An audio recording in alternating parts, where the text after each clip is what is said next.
60 individual na gumagamit ng droga o PWUD ang nagtapos mula sa bidahan ang Community-Based Treatment and Rehabilitation Program o CBDRP ng pamahalaang lungsod ng Navotas. Kasama sa bidahan ang 6 na buwan na Community-Based Drug Rehabilitation Program at isa pang 6 na buwan para sa aftercare. Ang batch na ito ng mga nagtapos ay binubuo ng 20 na rehab mula sa primary care program ng lungsod at 13 dito ay mula sa barangay.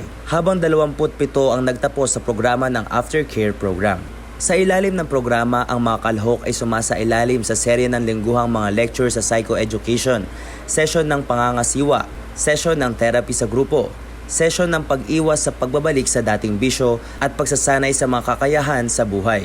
Sila rin ay sumasailalim sa random na pagsusuri sa droga upang tiyakin ang kanilang pagsunod sa programa. Pinuri naman ni Mayor John Ray Tiangco ang mga kalahok sa pagpapasya na iwanan ang kanilang bisyo at magbagong buhay para sa kanilang sarili at sa kanilang pamilya. Maliban sa bidahan, ipinatutupad din ng pamahalaang lungsod ang karagdagang mga programa upang palakasin ang kanilang kampanya laban sa droga. Kasama rito ang mga lektura sa kamalayan at pagpigil sa droga para sa mga mag-aaral sa Navotas. Random at mandatory na pagsusuri sa droga para sa mga kawani ng City Hall at barangay, program beneficiaries at drug clearing ng mga barangay. Simula noong 2023, 13 sa 18 na barangay sa Navotas ay naideklara na ng Philippine Drug Enforcement Agency na drug-free. Kamanava News Media, ito si Miguel Pascual, naghati ng tunay na balita para sa bansa.